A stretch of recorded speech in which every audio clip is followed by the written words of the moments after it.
Bunga merupakan alat perkembangbiakan atau alat reproduksi bagi tanaman, khususnya tanaman kelompok Angiosperm. Melalui bunga, tanaman itu bisa membentuk individu-individu baru. Secara keseluruhan, struktur bunga itu bisa dilihat seperti pada bunga sepatu ini.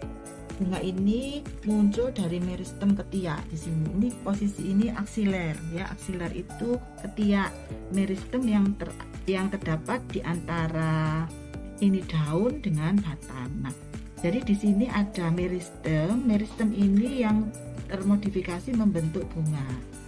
Nah, dari meristem di sini akan terbentuk kuntum bunga yang jumlahnya hanya satu. Maka bunga yang seperti ini, yang hanya satu kuntum keluar dari meristem, ini yang disebut dengan bunga tunggal. Sementara itu ada tanaman yang memiliki karakteristik berbeda seperti pada alamanda ini. Alamanda ini juga bunganya muncul dari, kalau seperti ini kita lihat bahwa bunga ini ada beberapa kuntum. Kuntum bunga di sini berasal dari meristem di sini, meristem aksiler. Demikian juga di sini. Tetapi kalau kita lihat meristem aksiler di sini ini tidak menghasilkan satu kuntum bunga, tapi lebih. Di sini kelihatan dua. Ini dua ya. Ini satu. Ini bunganya sudah luruh ya. Dua. Berarti dari satu meristem, kelompok meristem dihasilkan lebih dari satu kuntum bunga. Ada dua. Nah, bunga yang seperti ini yang disebut dengan bunga majemuk atau perbungaan, atau istilahnya adalah inflorescentia. Nah, dalam mempelajari bunga, karena bunga ini merupakan alat reproduksi, maka ciri dari bunga ini juga dipakai untuk ciri-ciri penting mengidentifikasi tanaman, khususnya pada Angiosperm. Nah, sekarang ciri-ciri atau sifat-sifat apa saja yang dipelajari dari bunga ini yang harus kita identifikasi. Jadi yang pertama adalah bagian-bagian bunga, bagian-bagian bunganya.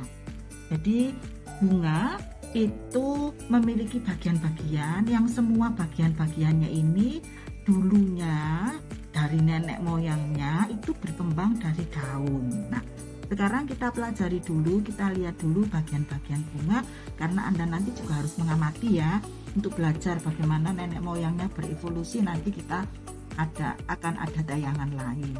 Baik, sekarang kita lihat satu persatu bunga alamanda dulu ya, karena di bunga sepatu itu ada tambahan organ uniknya. Nah, di bunga alamanda, jadi kalau kita ingin mempelajari bagian bunga, meskipun bunga alamanda ini merupakan bunga majemuk, kita ngambilnya itu satu kuntum ya, satu kuntum. Misalnya satu kuntum yang atas ini kita ambil, nah ini ya, ini. Nah, bagian-bagian bunga itu kalau kita ingin melihat sesuai perkembangannya, kita lihat dari luar ke dalam.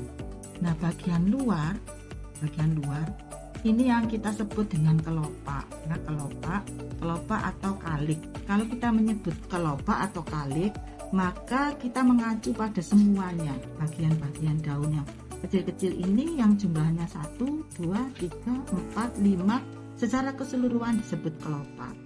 Kalau satu helai maka disebut sepal.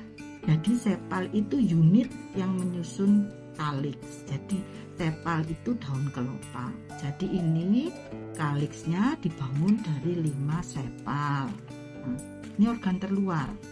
Organ terluar itu masih mendekati sifat daun. Nah, Anda lihat di sini daunnya alamanda. Ini kan warna hijau. Di sini juga masih membawa warna hijau. Laminar, helaian. Ini juga laminar helaian, cuma ukurannya lebih kecil. Nah, jadi ini organ terluar, bagian terluar. Kemudian kita masuk ke bagian yang lebih dalam. Ini yang kita menyebutnya sebagai mahkota ya, atau kita sebut istilah corolla. Corolla begitu saja ya, umum kalau corolla. Nah, corolla ini juga dibangun oleh helaian-helaian. Jadi semuanya ini corolla dibangun dari 1, 2, 3, 4, 5 petal ya, 5 petal. Berarti corolla ini dibangun dari 5 petal. karena corolla ini merupakan organ susunan yang lebih dalam dari kalik, dari sepal.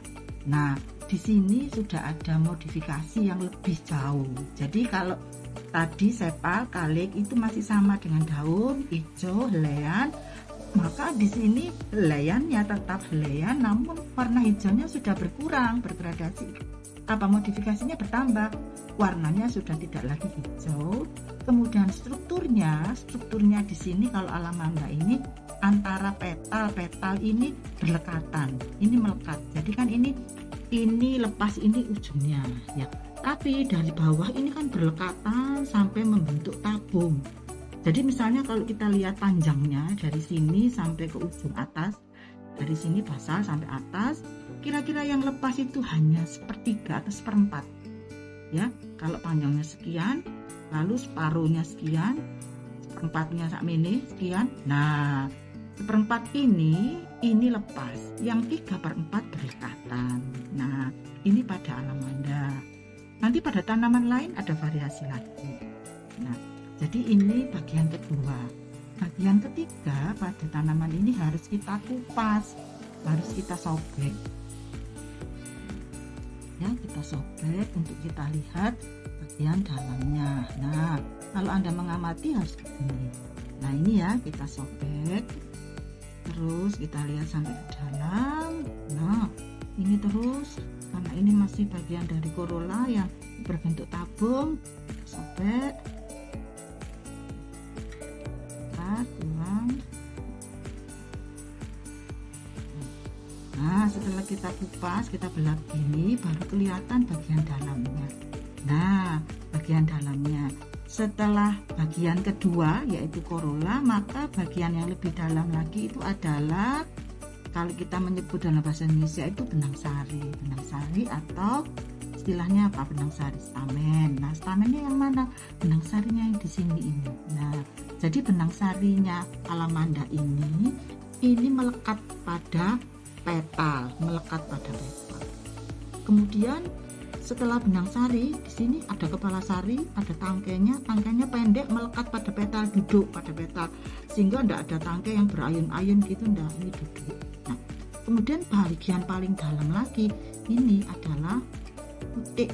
Nah, putik stil ya. Nah, putiknya ini panjang begini. Nah, ini kepala putiknya ya. Kemudian ini tangkai putiknya. Kemudian bagian bawah kalau kita belah sampai ke dalam, ini akan berhubungan dengan bagian yang di bawahnya itu nampak membesar ya. Nah, ini perlu kita kupas. Nah, kelihatan ya. Nah, ini. Nah, ini yang ini membulat ini. Nah, yang membulat ini adalah ovariumnya, bakal buahnya. Bakal buah, ovarium, tangkai putik, kepala putik. Nanti bakal buah ini yang akan menjadi buah, di dalamnya ada biji. Ya, jadi susunan bunga itu secara berurutan, ada kelopaknya, kaliksnya, ada korolanya, ini korolanya ya. Ini yang masih kuncup, ini yang sudah mekar korolanya. Kemudian lebih dalam lagi urutannya adalah benang sari, stamen, kemudian ini adalah pistil atau putik. Jadi ada 4 organ penyusun bunga. Jadi yang standar itu ada 4, tapi nanti ada modifikasi struktur macam-macam sifatnya, tapi intinya harus tahu 4 itu dulu. Nah, kemudian kalau pada bunga sepatu bisa Anda lihat. Nah, di sini tuh juga ada loh ya. Ini kan tadi yang terluar kelopak sepal, tapi di sini ada. Loh, ini kok seperti kecil-kecil begini, seperti kelopak. Nah, ini yang disebut dengan istilah kelopak tambahan atau epikaliks, karena warnanya sama, fungsinya sama dengan di sini. Jadi untuk bunga sepatu ada epikaliksnya, ada kaliksnya. Kaliksnya di sini ini berlekatan. Kalau kaliks di alamanda ini tadi kan lepas ya, antar helai, sepal itu lepas. Kalau di sini antar sepal itu berlekatan seperti tabung. Seperti corolla pada bunga alamanda ya. Jadi sifat berlekatan atau lepas itu bisa terjadi di mana saja, di sepal maupun di corollanya. Nah, sama kalau ingin mempelajari ini juga harus dibuka.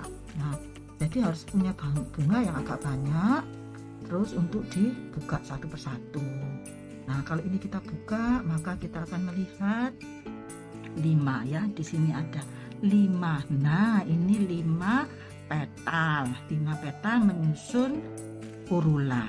Nah, setelah petal adalah benang sari. Nah, ini di sini cantik ini. Benang sarinya itu ada tangkainya. Kepala sari, benang sari, ada tangkai. Jadi kepala sari, tangkai sari, kepala sari, tangkai sari.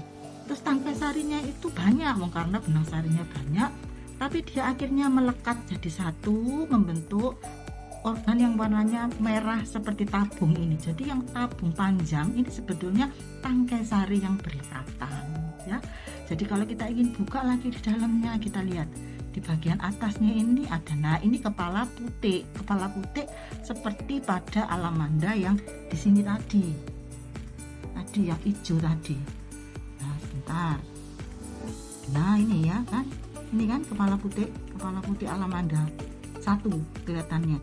Kalau di bunga sepatu kepala putihnya pecah menjadi 5 nanti itu kaitannya dengan 5 bagian yang menyusun, 5 daun yang menyusun ovarium ya. Jadi ini nanti bisa Anda dibuka. Kalau dibuka,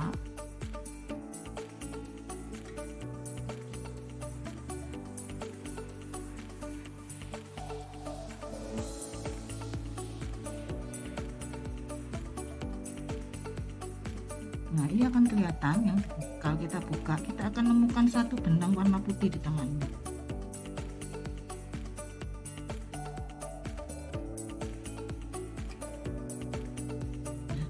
Kita akan ketemu satu benang warna putih di tengah.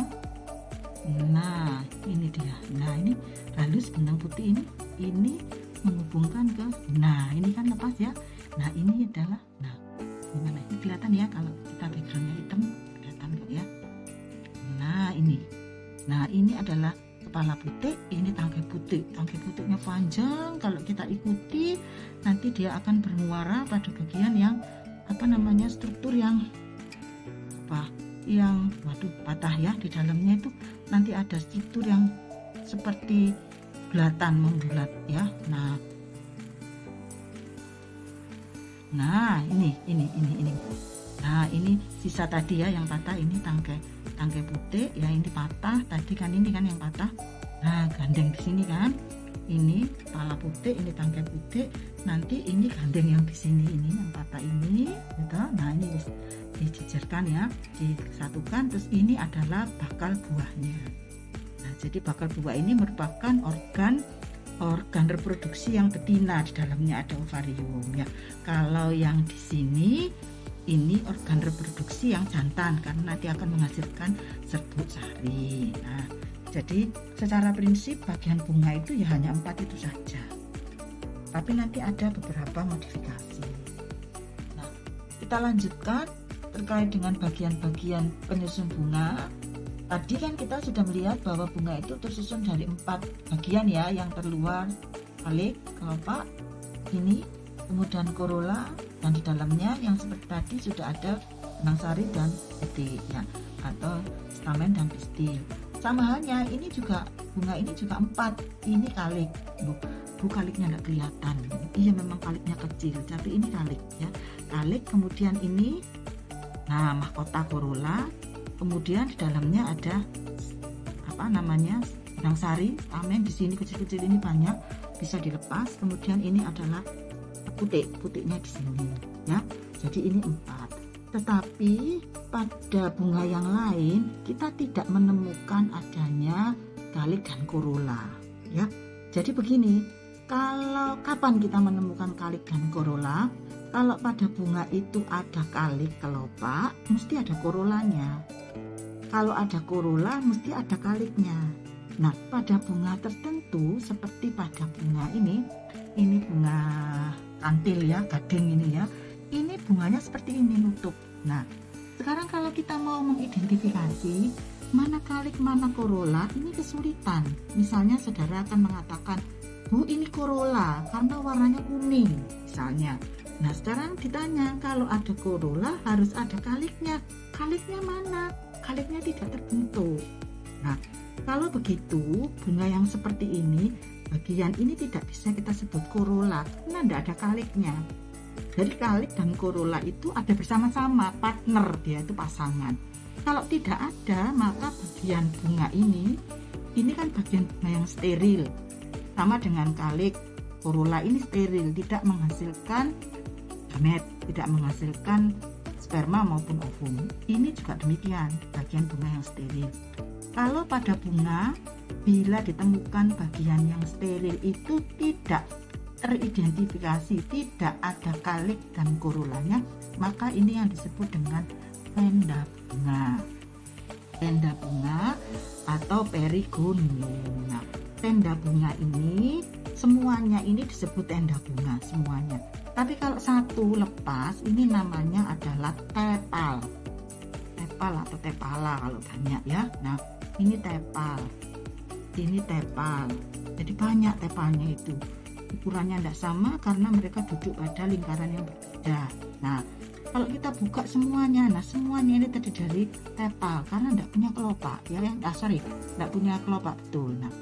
Nah, setelah kita buka semuanya ini tepal, nah baru bagian dalamnya inilah yang disebut benang sari atau stamen. Ini benang sarinya. Nah, jadi benang sarinya banyak, ukuran panjangnya tidak sama karena mereka ini duduknya itu pada lingkaran yang berbeda. Nanti akan kita pelajari sendiri bagaimana mengekspresikan posisi bagian bunga pada lingkaran yang berbeda. Jadi ini benang sarinya banyak.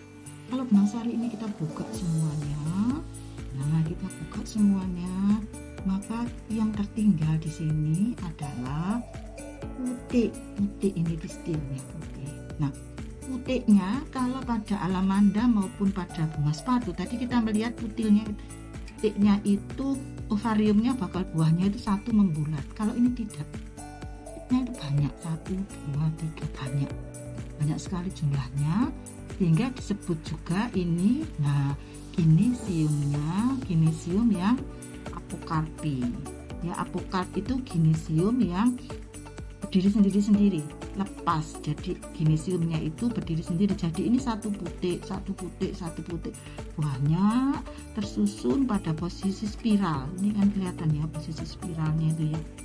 Nah ini kan dia tidak lurus, harus lurus begitu enggak, tapi kan miring begini. Ini menunjukkan posisi spiral. Nah ini. Nah, jadi ada modifikasi lagi yang kita sebut dengan tepal, tenda bunga, perigonium. Baik, kita masih berkutat pada bunga ya, karena bunga itu kesannya selain cantik ternyata modifikasinya banyak. Mari kita lihat bunga bougainville seperti ini ya. Nah, tanaman bougainville itu kalau menghasilkan bunga seperti ini ada bagian yang berwarna, bisa berwarna merah, bisa berwarna pink atau macam-macam warna yang lain ya. Nah, sekarang orang awam melihatnya bunga itu selalu berwarna. Jadi orang awam mengatakan bahwa ini adalah bunga yang merah, yang pink ini adalah bunga. Tetapi bagi kita yang mempelajari struktur atau taksonomi tidak boleh sembarangan kalau melihat atau mengidentifikasi bunga. Mari kita lihat.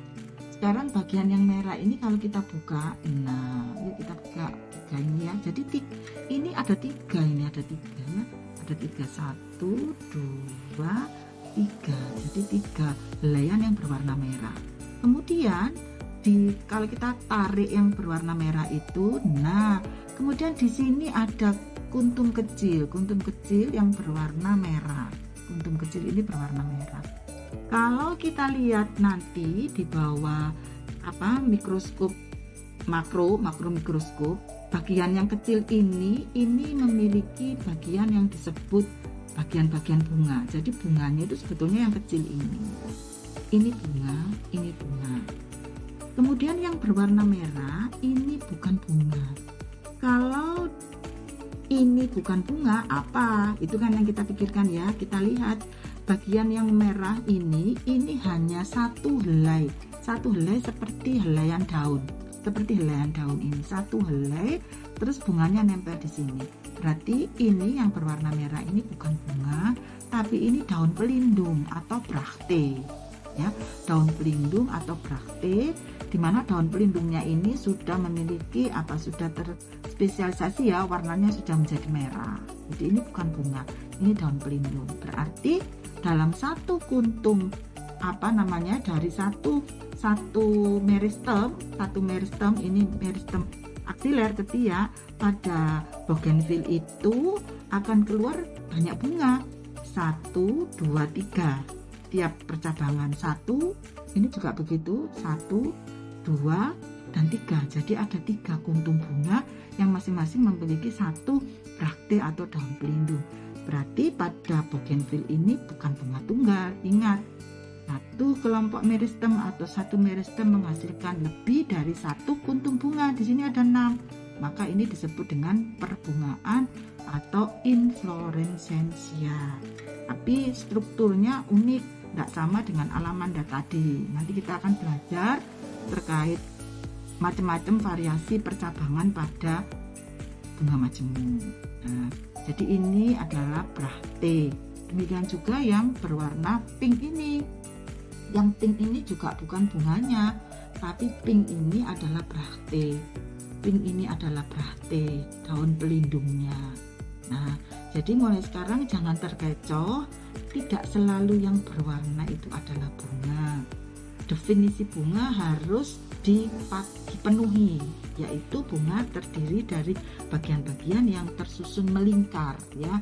Jadi ada lingkaran kalik, lingkaran mahkota, ya, lingkaran benang sari dan putih. Jadi ini brakte. Demikianlah kali ini kita sudah mempelajari terkait struktur penyusun bagian-bagian bunga.